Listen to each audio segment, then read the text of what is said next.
Welcome back to the Journeyman Podcast, fellow travelers. It's great to be back with you for episode 22.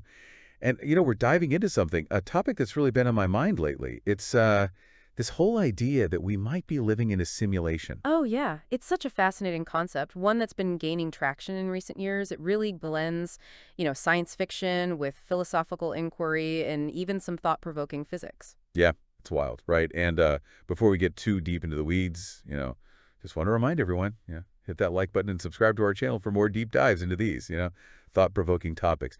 Now, for today's exploration, we're taking inspiration from a YouTube video, and title's pretty out there, I have to admit. It's called He Shows Exactly We've Always Been Dead. Evidence is Everywhere. No bees. Wow. Yeah, I know. The title might seem a bit out there, but trust me, the video explores some really interesting connections between the simulation hypothesis and this whole idea of quantum immortality. Right. And that's what makes this deep dive so compelling. It challenges us to think about reality in completely new ways. Like, what if everything we perceive is real? What if it's just a highly advanced computer program? What if our consciousness is simply code, running on a server somewhere? I have to admit, it's a little unsettling to think about, to think that our entire existence could be a construct. But, you know, at the same time, there's something strangely liberating about the idea. If this is all a simulation, then maybe the rules, maybe they aren't as rigid as we think. That's one of the key philosophical threads that the video really explores. If we accept the possibility of a simulated reality, it opens up all these questions about free will, determinism, and the nature of consciousness itself. Yeah, it makes you wonder, like, who are the architects of this simulation? What's their purpose? What does it mean for our understanding of our own lives, our place in the universe? Well, the video goes into some popular theories about the nature of the simulation, and one idea is that it's a kind of ancestor simulation, one that was created by future generations. They want to experience the past. Oh, so kind of like a super advanced version of those historical reenactment societies we have today. Except, instead of dressing up and pretending, they've actually created a fully immersive virtual world. Exactly. And another theory is that the simulation is a scientific experiment. It was designed to study human behavior, or perhaps even to find solutions to real-world problems. So we're basically lab rats in a cosmic experiment. I'm not sure if I find that comforting or terrifying. Well, it's certainly thought-provoking, and it raises questions about the ethical implications of such a simulation. If our lives are being monitored and manipulated, do we even have any agency, or free will for that matter? It does make you wonder, if those glitches we sometimes experience, like deja vu or those moments where time seems to slow down, could actually be evidence of the simulation malfunctioning. The video explores that too, yeah. It suggests that these anomalies, I might be cracks in the code, like glimpses behind the curtain of this, simulated reality. It's like those moments in The Matrix when Neo starts to see the code of the simulation, like those little green numbers falling down the screen. Exactly, and it makes you wonder if there are ways to intentionally manipulate the code, to bend the rules of the simulation to our will. That's where things get really interesting. If we can figure out how the simulation works, could we potentially hack it? Could we unlock hidden levels or gain access to powers we never knew we had? The video doesn't quite go that far, but it does emphasize the importance of consciousness in potentially influencing the simulation. So it's not just about passively accepting our fate as simulated beings. We might actually have the power to shape our reality, within the confines of the program. That's a really powerful concept, and it aligns with the idea that our thoughts and beliefs, they can influence our experiences, even in a non-simulated world. So whether or not we're living in a simulation, becoming more aware of our thoughts, our intentions, that could be a key to unlocking our full potential. Absolutely. It's a message that resonates with a lot of spiritual and philosophical traditions, the idea that we have more agency than we realize, that our Maya are powerful tools for shaping reality. It's a fascinating blend of science, philosophy, and spirituality, and it really pushes us to think beyond the limitations of our everyday perceptions. That's the beauty of this deep dive. It's not about providing definitive answers. It's about sparking curiosity, encouraging critical thinking, and inviting listeners to explore these mind-bending concepts for themselves. Exactly. It's about opening up to new possibilities, challenging our assumptions, and maybe even having a little fun with the idea that our reality might be far stranger than we ever imagined. It's a journey into the unknown. And who knows what incredible insights we might discover along the way. I'm definitely intrigued, and I'm sure our listeners are too.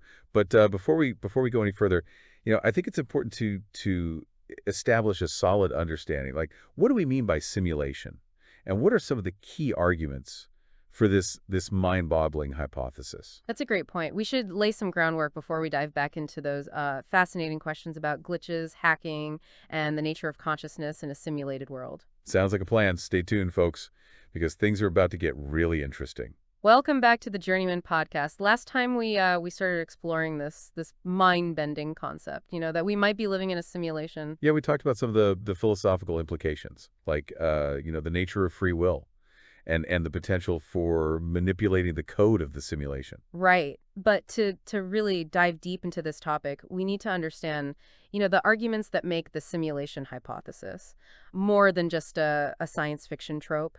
Okay, so let's get into the nitty-gritty. What are the key arguments that suggest our reality, might actually be a simulation? Well, one of the most compelling arguments, it comes from the advancements, that we're seeing in computing power and virtual reality. Yeah, I can definitely see the connection. Video games, VR experiences, they're becoming increasingly realistic. Exactly. And if we continue on this trajectory, it's not unreasonable to imagine that future civilizations could create simulations that are indistinguishable from physical reality. So the argument is, if we can conceive of creating such simulations, then it's plausible, that we ourselves are already living in one. Precisely. It's like that famous quote from Arthur C. Clarke. Any sufficiently advanced technology is indistinguishable from magic. So maybe our reality is just magic, created by a highly advanced civilization. It's a mind-blowing thought. And there's another argument. That stems from the nature of quantum mechanics. Okay, now we're getting into some really deep territory. Quantum mechanics. It always makes my head spin.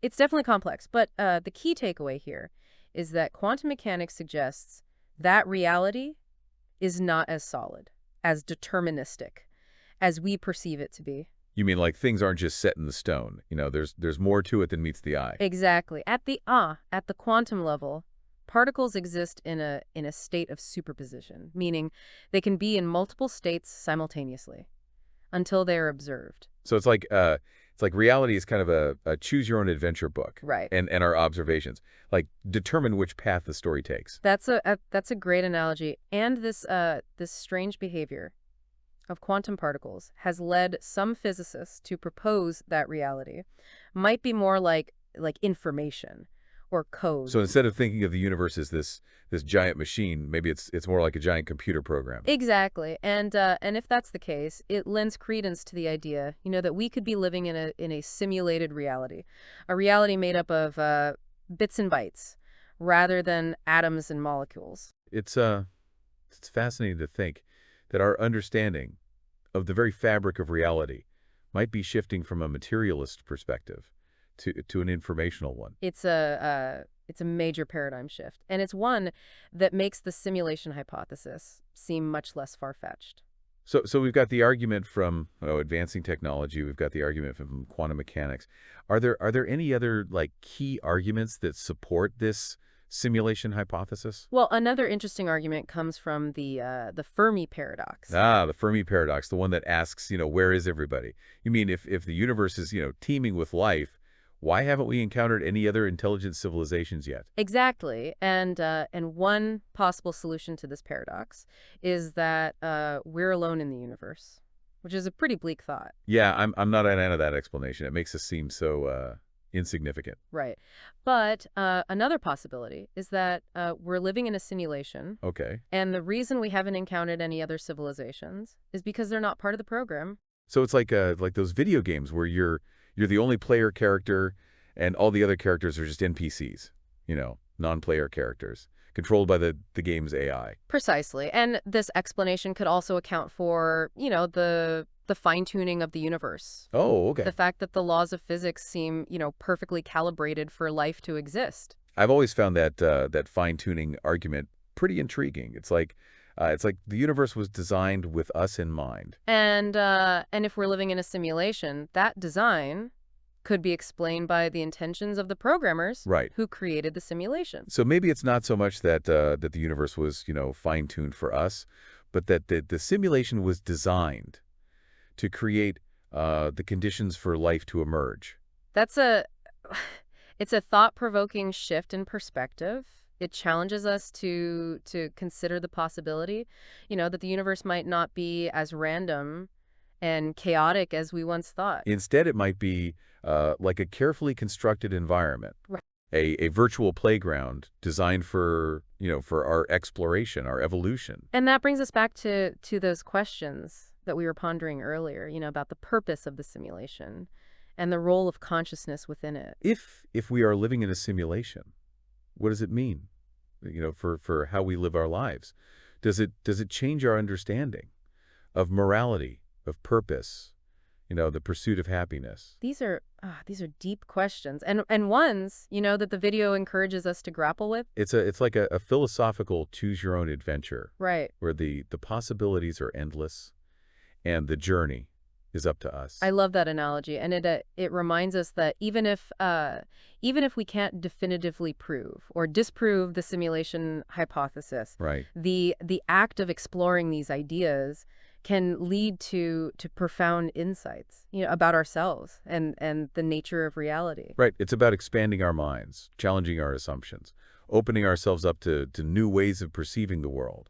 And who knows, maybe the very act of questioning our reality is a sign that we're evolving, Yeah. that we're starting to see beyond the code of the simulation. It's a tantalizing thought. But, before we get too carried away with speculation, I think it's time to address the elephant in the room, the so-called evidence for the simulation hypothesis. That's a crucial aspect of this deep dive. We've explored the arguments, Right. but now let's examine the clues, that suggest our reality might be more virtual than we realize. Sounds like a plan. Let's dive into those glitches, the anomalies, those strange synchronicities that make us wonder if we're just characters in a cosmic video game.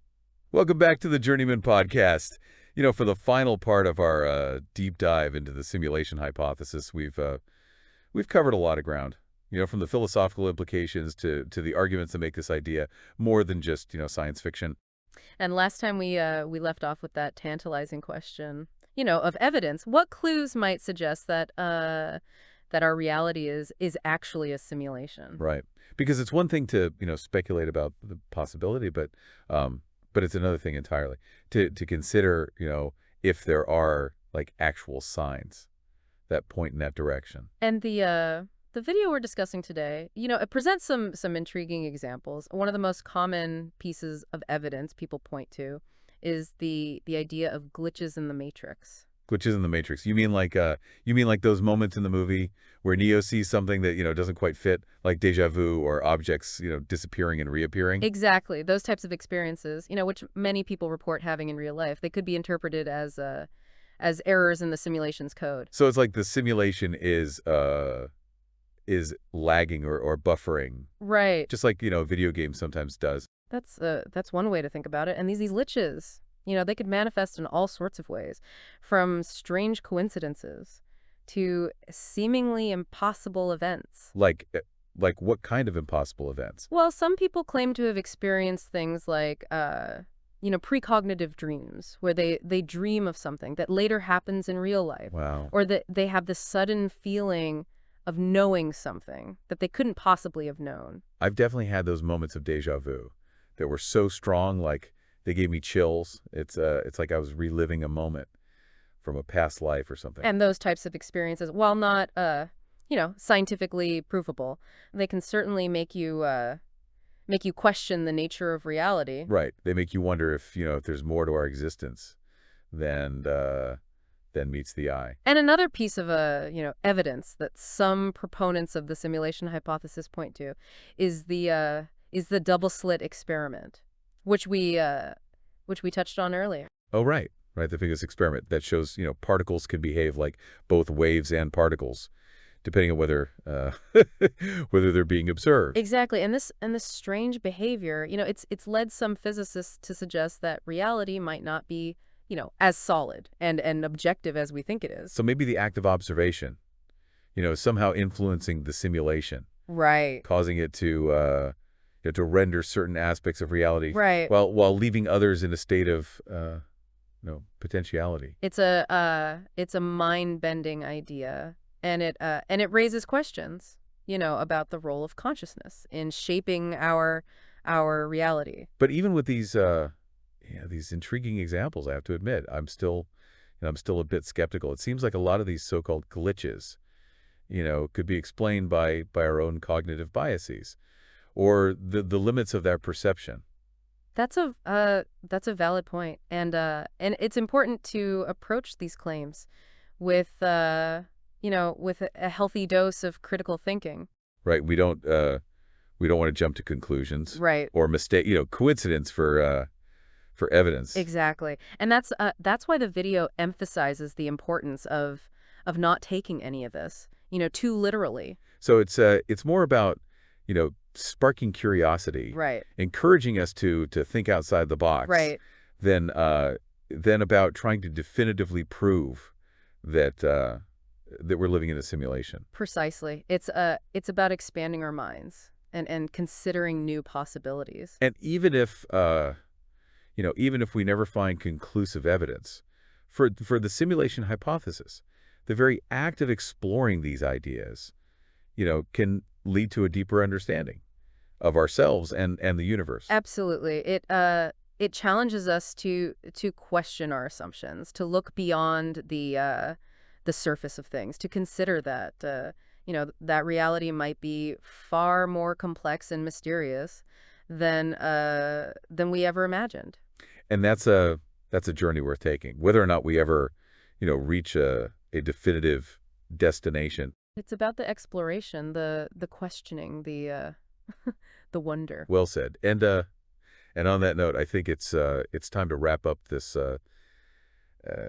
deep dive into the simulation hypothesis. It's been an incredible journey, exploring the arguments, the evidence, the philosophical implications of of this mind-boggling concept. And we hope it's sparked some curiosity in you, our listeners, encouraged you to think critically, and maybe even inspired you to look at your own reality with fresh eyes. Because whether or not we're living in a simulation, the very act of questioning our reality can be a powerful catalyst for growth and self-discovery. Right. It's about embracing the mystery, staying open to new possibilities, and never stopping, asking questions. And who knows, maybe someday we'll have the technology to peek behind the curtain and see for ourselves what lies beyond the code, of our reality. Wouldn't that be something? But until then, we'll keep exploring, keep questioning, keep those deep dives coming here on the Journeyman Podcast. And we encourage you to to join us on this journey. Don't forget to hit that like button and subscribe to our channel for more thought-provoking exploration. Thanks for listening, fellow travelers. Until next time, keep those minds open and those imaginations soaring.